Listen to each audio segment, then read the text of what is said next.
Video like जरूर कर लीजिए और ऐसे वीडियो लगातार फ्री में पाने के लिए चैनल को तुरंत सब्सक्राइब कर लीजिए और बेल आइकन को जरूर टैप कर लीजिए ताकि आगे भी सारे वीडियो आपको मिलते रहे। यूट्यूब में फॉलो करते हैं तो प्लीज ये वाला फ्री टेलीग्राम चैनल जरूर ज्वाइन कर लीजिएगा। सारे नोटिफिकेशन सारे अपडेट यहीं पे आते हैं, ध्यान रखिए। दोस्तों स्वागत है आपका CSET प्रिपरेशन के इस YouTube चैनल पर। आज की इस वीडियो में हम लोग ROE री एग्जाम के लिए रीजनिंग के एक प्रैक्टिस सेट का डिस्कशन करेंगे। तो चलिए शुरू करते हैं आज के इस इंटरेस्टिंग सेशन को। इससे पहले भी हम लोगों ने कुछ टेस्ट का डिस्कशन किया हुआ है, अगर आपने नहीं देखा है तो आप प्लेलिस्ट में जाकर जरूर देखिएगा। यह सीरीज ROE के साथ साथ अन्य सभी प्रतियोगी परीक्षाओं के लिए भी समान रूप से उपयोगी है। तो आप किसी भी एग्जाम की तैयारी कर रहे हैं, यहाँ से प्रश्न बनने की प्रबल संभावना रहेगी। चलिए दोस्तों अब शुरू करते हैं आज के अपने इस महत्वपूर्ण सेशन को। इससे पहले आपको बता दें कि अगर आप टीम के पेड कोर्सेज से जुड़कर कंप्लीट प्रिपरेशन करना चाहते हैं तो आप इनमें से किसी भी नंबर पर कॉल या व्हाट्सएप कर जानकारी ले सकते हैं। ये ज्ञान सर का व्हाट्सएप नंबर है, आप यहाँ से व्हाट्सएप के माध्यम से भी जानकारी ले सकते हैं। अब आगे बढ़ते हैं प्रश्नों की ओर। देखिए यहाँ पर पहला प्रश्न दिया गया है, इधर हिंदी भाषा में और अंग्रेजी भाषा में दोनों में दिया है, आप जिसमें सूटेबल है उस भाषा का प्रयोग कर सकते हैं। पहला प्रश्न है, निम्नलिखित श्रृंखला में से कौन सा विकल्प प्रश्न चिन्ह को प्रतिस्थापित करेगा। देखिए जो प्रश्नवाचक चिन्ह है यहाँ पर कौन सा विकल्प आएगा, इसको थोड़ा सा जूम करते हैं ताकि यहीं पर प्रश्नों को सॉल्व किया जा सके।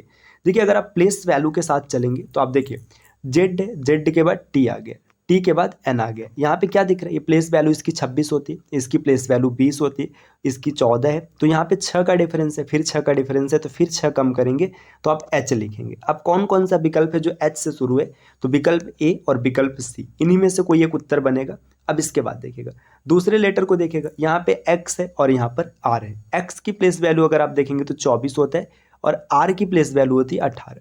ठीक, इसके बाद यहाँ पे देखिएगा नेक्स्ट अगर आप देखेंगे तो ये एल हो गया, ये 12 हो गया। तो अब फिर से देखिए ना 6 का गैप चल रहा है। एक्स से कितना हो गया, एक्स से आर हो गया, ये 24 से 18, 18 से 12, फिर 6 हो जाएगा, मतलब एफ लिखा जाएगा। एच एफ विकल्प सी में यही सही हो जाएगा, आगे चेक करने की भी आवश्यकता नहीं है।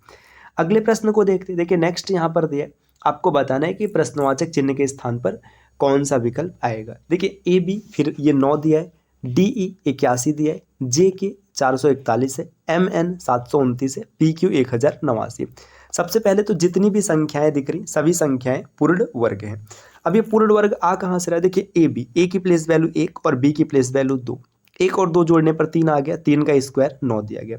फिर इसके बाद सी नहीं दिया है, डी ई दिया है, तो डी की प्लेस वैल्यू 4, ई की प्लेस वैल्यू 5, जोड़ेंगे तो 9 हो जाएगा, 9 का स्क्वायर 81 होता है। ठीक, अगर हम यहाँ से एफ को हटा दें, है ना, फिर एफ को हटाने के बाद क्या लिखेंगे, जी और एच लिखेंगे। तो जी की प्लेस वैल्यू होती है 7 और एच की प्लेस वैल्यू कितनी होती है 8, 7 और 8 15 हो जाएगा, 15 का स्क्वायर 225 हो जाएगा। तो जी एच 225 ये इसका उत्तर बन सकता है। अभी क्रॉस चेक करते हैं, फिर आई को छोड़ दीजिएगा तो यहाँ पर जे और के दिया है, मतलब यही इसका उत्तर बनेगा। प्रश्न संख्या 3 को देखते हैं, यहाँ पर दिया है निम्नलिखित संख्या श्रृंखला में कौन सा विकल्प प्रश्नवाचक चिन्ह के स्थान पर आएगा। देखिए यहाँ पर नंबर क्या दिया है, 3 दिया है, 3 के बाद 20 है, 20 के बाद 63, फिर 144 और 275, आगे क्वेश्चन मार्क है, आपको वैल्यू बताना है।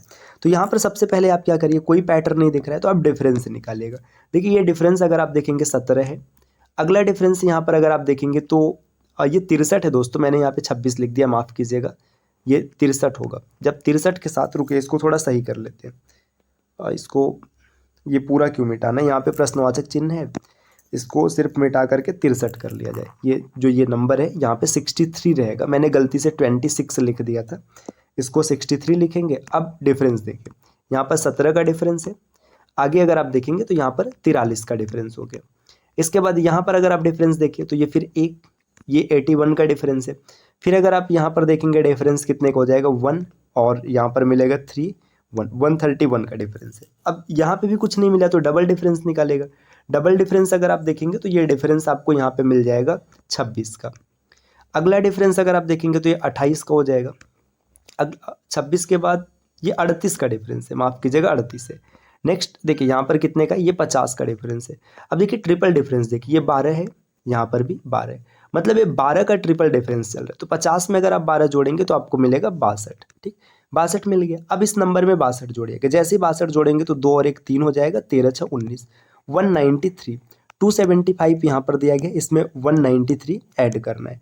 तो ऐड कर दीजिएगा 5 3 8 और ये 9 7 16, 16 का मतलब 6, 2 1 3 और 1 4, 468 जो कि विकल्प डी में दिख रहा है, ये इसका उत्तर बनेगा। एक अच्छा प्रश्न था, ये ट्रिपल डिफरेंस के बाद जाकर के बनेगा। अगला प्रश्न यहाँ पर दिया है, निम्नलिखित समीकरणों में किन दो चिन्हों और दो संख्याओं को एक दूसरे से प्रतिस्थापित किया जाना चाहिए ताकि समीकरण सही हो जाए। ये यहाँ पर एक समीकरण दिया गया है और आपको बताना है कि इसमें से किन दो चिन्ह और संख्याओं को प्रतिस्थापित करेंगे कि ये सही हो जाएगा। जैसे पहले दिया है क्रॉस और डिवीजन, मतलब गुणा और भाग। देखिए यहाँ पर भाग कर लेना है और यहाँ पर गुणा कर लेना है, ठीक। इसके बाद नंबर में 3 और 6 को कहने का मतलब है कि जैसे जहाँ पर आपने ये 6 है, इसे ये 3 है, इसे 6 कर देंगे और यहाँ पर 3 कर देंगे। अब इस इक्वेशन को सॉल्व कीजिएगा तो यहाँ पे भाग करेंगे 4 मिलेगा, 4 छक्का 24 हो जाएगा। तो 24 और 45 इसको जोड़ करके इसमें से 60 घटाना है। तो देखिए इसको जोड़ेंगे तो 69 आएगा, माइनस 60 करेंगे तो 9 हो जाएगा। तो संयुक्त था कि पहला विकल्प सही हो गया, तो यही सही होगा। अगर नहीं होता तो दूसरे को भी चेक करते। प्रश्न संख्या 5 दिया है कि ये यहाँ पे ट्रिम्स लिखा गया है, एक मिरर रखा जाएगा और आपको बताना है कि इसका मिरर इमेज क्या बनेगा। तो मिरर इमेज का बहुत ही सामान्य सा नियम होता है कि जो मिरर के पास है, जैसे यस है ना, तो यस ही मिरर के पास होगा लेकिन मिरर इमेज में रहेगा। तो देखिए इस विकल्प में अगर आप देखेंगे तो डी में मिरर इमेज नहीं, तो ये एलिमिनेट हो जाएगा। इसके बाद एस एच, ठीक है, बात सही। देखिए पी सबका मिरर इमेज है, देखिए एम का मिरर इमेज ये डब्लू बना दिया, तो ये भी एलिमिनेट हो गया, 2 हो गया। यू आई, देखिए यहाँ पे आर सीधा लिखा गया, तो ये भी एलिमिनेट, तो विकल्प ए इसका सही उत्तर हो जाएगा। अगर आपको मिरर इमेज का अच्छा ज्ञान है तो आप क्या करेंगे ना, ऑप्शन को देखे बिना भी प्रश्नों को सही कर सकते हैं। मतलब जो ये प्रश्न दिया है, प्रश्न को देखे बिना आप आराम से ऑप्शन को देखिए, जैसे 3 एलिमिनेट हो गया, तो सीधी सी बात है कि ए ही सही उत्तर बनेगा। प्रश्न संख्या 6वां दिया है कि स्टब वर्ण को किसी कूट भाषा में इस प्रकार से लिखा गया, तो एक्यूरेट को कैसे लिखा जाएगा ये बताना है। एस की प्लेस वैल्यू 19 होती है, 19 न लिखकर 8 लिखा है, मतलब रिवर्स प्लेस वैल्यू है। टी की प्लेस वैल्यू 20 है, ये 7 लिखा है। यू की 21 है, ये 6 लिखा है। इसके बाद देखिए बी की प्लेस वैल्यू तो 2 होती है, 2 होती है, रिवर्स प्लेस 25 आएगा लेकिन 7 लिखा है। तो क्या लॉजिक चल रहा है मैं समझाता हूँ। देखिए 19 हो गया, टी का 20 हो गया, यू का 21 हो गया, बी का यहाँ पे रिवर्स प्लेस वैल्यू देखेंगे तो यहाँ पे प्लेस वैल्यू 2 है, फिर से 2 है, ओ का 15, आर का 18 और एन का 14। देखिए अब यहाँ पे लॉजिक क्या चल रहा है ना, सबसे पहले इसका रिवर्स लिखा गया 8, ये 7, फिर यहाँ पर 6, अब ये 25। जब 25 आएगा तो 25 में पता है क्या किया गया है, इसके डिजिट्स को जोड़ दिया गया, 5 2 7, 5 2 7। पैटर्न अब मिल चुका है। अब देखिए ए की प्लेस वैल्यू 26 होती है, 1 होती है, तो ए का रिवर्स प्लेस वैल्यू 26 आएगा, 6 और 2 8 लिखेंगे। सी की प्लेस वैल्यू कितनी होती है, 3 होती है, तो 3 का रिवर्स प्लेस अगर आप देखेंगे 24 आएगा, 4 और 2 6 हो जाएगा, फिर से 6 लिखेंगे। यू की प्लेस वैल्यू 21 होती है, 6 लिखेंगे, तो 866। देखिए ये विकल्प एलिमिनेट हो गया, 866 और फिर से 6, डी एलिमिनेट हो गया, ये भी एलिमिनेट हो गया। इन दो में से कोई एक सही बनेगा। फिर आर की प्लेस वैल्यू 19 होती है, तो आर की प्लेस वैल्यू 18 होती है, तो 18 का विपरीत लिखेंगे 9, मतलब ये सही हो जाएगा, विकल्प सी। अगले प्रश्न पर आते हैं। नेक्स्ट अगला प्रश्न यहाँ पर देखिएगा, एक आदमी की ओर इशारा करते हुए एक औरत कहती है, वह आदमी मेरी सास के इकलौते पुत्र की पुत्री का इकलौता पुत्र है। आदमी का औरत से क्या संबंध। देखिए एक आदमी की ओर इशारा कर रही और औरत क्या बोल रही कि वह आदमी मेरी सास, देखिए जो औरत है, मान लीजिएगा औरत है, तो औरत की सास के इकलौते पुत्र, इकलौते पुत्र का मतलब समझ रहे हैं कि ये जो महिला बोल रही ये इसके पति हो गए, है ना, की पुत्री मतलब इसकी बेटी, है ना, का इकलौता पुत्र हो जाएगा। तो आदमी का औरत से क्या संबंध होगा, सीधी सी बात है, आदमी इसकी नाती हो जाएगा, मतलब ग्रैंड सन, विकल्प डी इसका उत्तर हो जाएगा।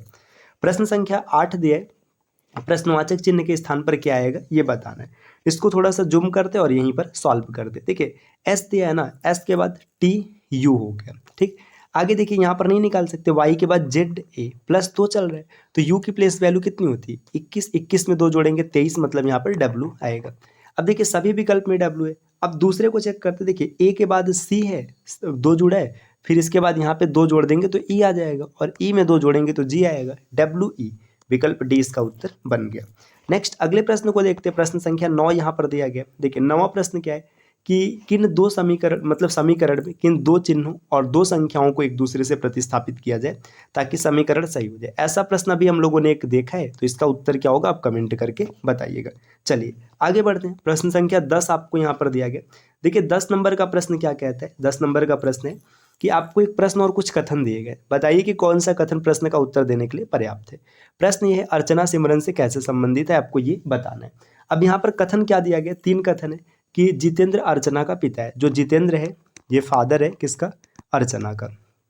आगे दिया है कि भूमि सिमरन की माँ है। जो भूमि है ये सिमरन की माँ है, भूमि माँ है किसकी, सिमरन की। नेक्स्ट दिया है सिमरन जितेंद्र और जतिन की बहन है। जो सिमरन है ना वो जितेंद्र और जतिन की बहन है, तो यहाँ पर इसकी बहन हो जाएगी सिमरन।